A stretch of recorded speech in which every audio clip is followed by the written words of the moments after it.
নমস্কার বন্ধুরা, আমার সাধারণ রান্নাঘরে আপনাদের সবাইকে সাদর আমন্ত্রণ। এবারে শুরু করছি আমি আমার রান্নাবান্না। আজকে হাজির হয়ে গেছি দারুণ স্বাদের গলদা চিংড়ি রান্না নিয়ে। এটা সিল্কি গলদা চিংড়ি কারিও বলতে পারেন।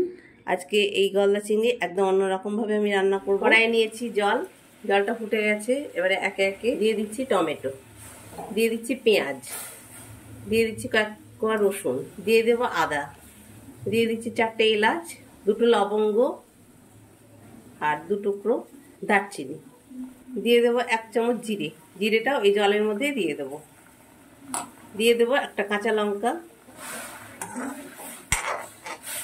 দিয়ে দিচ্ছি 5-6টা মতো কাজু। সমস্ত উপকরণগুলো একটু সেদ্ধ করে নেব। এবারে গ্যাসটা অফ করে দেবো, দিয়ে এটাকে ঠান্ডা করে বেটে নেব সর্ষের তেল। এবারে গলদাগুলো হালকা ভেজে নেব।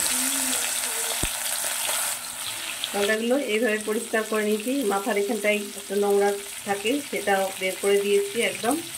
আর পিঠটা ছিঁড়ে পিঠের নোংরাটাও বার করে দিয়েছি।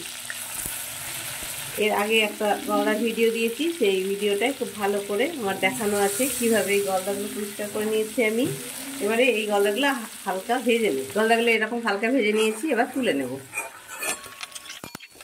এটাও গলদা ভাজার পরে বেশ তেল বেরিয়েছে, তেলটাও আমি তুলে নেব।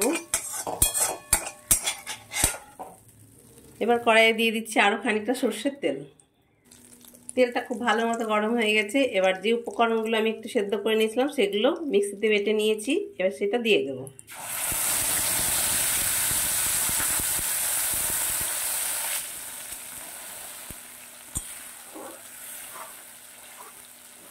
এবারে দিয়ে দিচ্ছি পরিমাণ মতো হলুদ, দিয়ে দিচ্ছি কাশ্মীরি লঙ্কার গুঁড়ো, দিয়ে দিচ্ছি পরিমাণ মতো লবণ,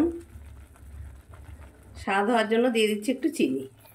এবার ঝালের জন্য তো আমি কাঁচা লঙ্কা বেটে দিয়েছি। এবারে খুব ভালো করে এই মশলাটাকে কষিয়ে নেব।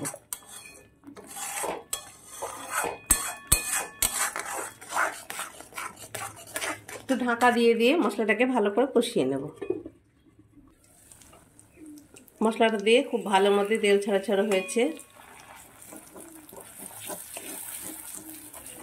এই সময় আমি একটু দই ফেটিয়ে নিয়েছি, দইটা দিয়ে দেবো।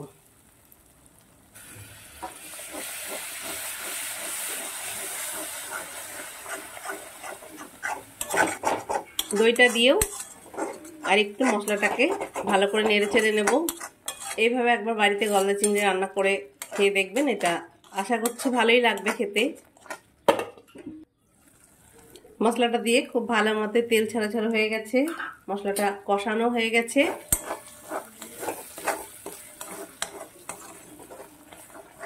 ঝাল, লবণ, মিষ্টি এগুলো আপনারা যেরকম খাবেন সেই রকমই দেবেন। এবারে জল গরম করে রেখেছি, দিয়ে দিচ্ছি অল্প একটু জল।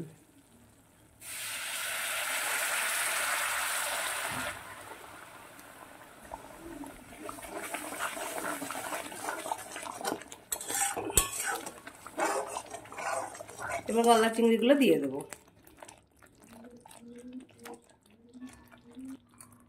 এবারে ঢাকা দিয়ে দেবো। রান্নাটাই এইরকম একটু গ্রেভি গ্রেভি রাখবো আমি। সব শেষে দিয়ে দিচ্ছি 1 চামচ ঘি আর সামান্য একটু গরম মশলার গুঁড়ো। আশা করছি এই গলদা চিংড়ি রান্নাটা আপনাদের ভালো লাগবে। একদম অন্য রকমের রান্না। আমার চ্যানেলটি সাবস্ক্রাইব করে আমার পাশে থাকবেন এই আশা নিয়ে আজকের রান্নাটা আমি শেষ করছি। ভালো থাকুন, ধন্যবাদ।